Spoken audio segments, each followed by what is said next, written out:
Now let's turn our attention to the region of Jammu and Kashmir in India, where a persistent challenge continues as terrorists based in Pakistan persist in their attempts to infiltrate. Their primary objective is to smuggle arms and ammunition across the border with the intent of orchestrating terror attacks and destabilizing the peaceful atmosphere within the Union territory. Two terrorists attempting to infiltrate through the Gurez sector of Bandipora district were gunned down by the Indian Army under Operation Naushera Nar 4. The encounter erupted near Naushera Nar, where troops spotted suspicious movement and engaged a group of infiltrators. A heavy exchange of fire followed, resulting in the elimination of two terrorists. Sources say 5 more terrorists could still be hiding in the area. At first light, Indian Army troops launched a massive search operation to ensure that no other infiltrators remained in the vicinity. The bodies of the slain terrorists were recovered during the sweep. In an official update, the Indian Army said that the operation was based on intelligence inputs from Jammu and Kashmir police, confirming that terrorists opened indiscriminate fire when challenged, but were swiftly neutralized. You must understand is that the length of LOC, that is line of control, is about 790 kilometers, and it is manned by the Indian Army. And Indian Army has a very strong anti-infiltration grid which is placed there. Now what it simply means is, what do they have? They have firstly a surveillance system in which radars are there, handheld thermal imagers are there, then there are unattended ground sensors, there are things like LOROS, etc. Meaning there are various kinds of electronic devices are there in addition to the physical observation, which keeps the LOC under watch, and the watch is more intense during night time, because generally the modus operandi is the infiltration takes place at night time, infiltration takes place when it is snowing or raining, infiltration takes place when it's a dark night. So therefore, during this time when the possibility of infiltration increases quite a lot, the Indian Army is more alert, and the success rate of stopping infiltration on the LOC is nearly 95%, meaning almost most of the terrorists get killed on the border itself, on the LOC itself. And then there are many launch pads are there, we fire upon them, we stop them from coming inside. So the counter infiltration grid is quite effective. That is one thing that we have to understand, and this is what happened in Bandipora just some time back, in which we were able to kill the terrorists who were trying to come inside.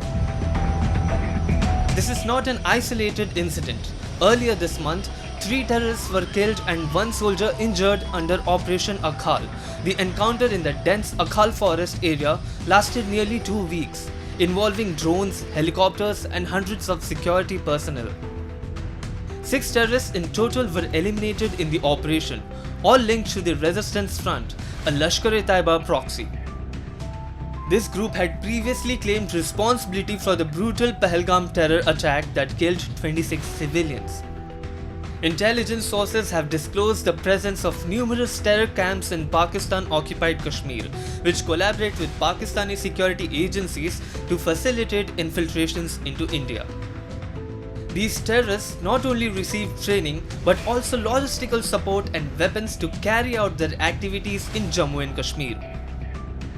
According to intelligence agencies, since 2021, Pakistan has been pushing a new breed of infiltrators, battle-hardened fighters trained in Afghanistan.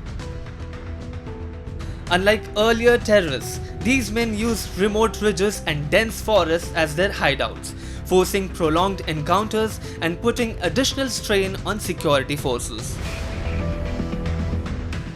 See, what happens is at night time when weather is adverse, the two things happen. Your visibility reduces. All this area is in the region of the height in this area is about 3,000 feet to nearly 11,000-12,000 feet, and most of the area is covered with trees and jungles. So therefore, identifying terrorists trying to infiltrate at night requires visible confirmation in addition to confirmation through LOROS or confirmation through radars, etc. Now we have handheld thermal images are there which are quite effective. LOROS is quite effective. So first most important thing is to track, keep a watch on the launching pads which are right up to on the LOC, from where the terrorists with the help of local guides come inside and try and come through the nalas, through the ravines, through the jungles, and try and cross the infiltration grid which has been laid by the Indian Army. Since the abrogation of Article 370 and Article 35A in August 2019, Jammu and Kashmir has been experiencing the dividends of peace. The region has witnessed substantial development, attracting investments in sectors such as tourism, hospitality, retail, and manufacturing. However, this progress does not align with the agenda of neighboring Pakistan, and it offers terrorists an opportunity to infiltrate the Union territory and disrupt its tranquility. Despite international warnings, terror camps across line of control remain functional, preparing infiltrators to launch fresh attacks in Jammu and Kashmir. Each infiltration attempt underscores Islamabad's doublespeak, posing as a victim of terror while actively nurturing extremist networks on its own soil. Pakistan's persistent efforts to undermine peace in India, orchestrated from the shadows, have unfortunately become a recurring issue. Despite internal challenges, including a struggling economy, Pakistan continues to support terrorism in Jammu and Kashmir. In contrast, India maintains a well-structured framework to counteract such threats and safeguard the region's peace and stability.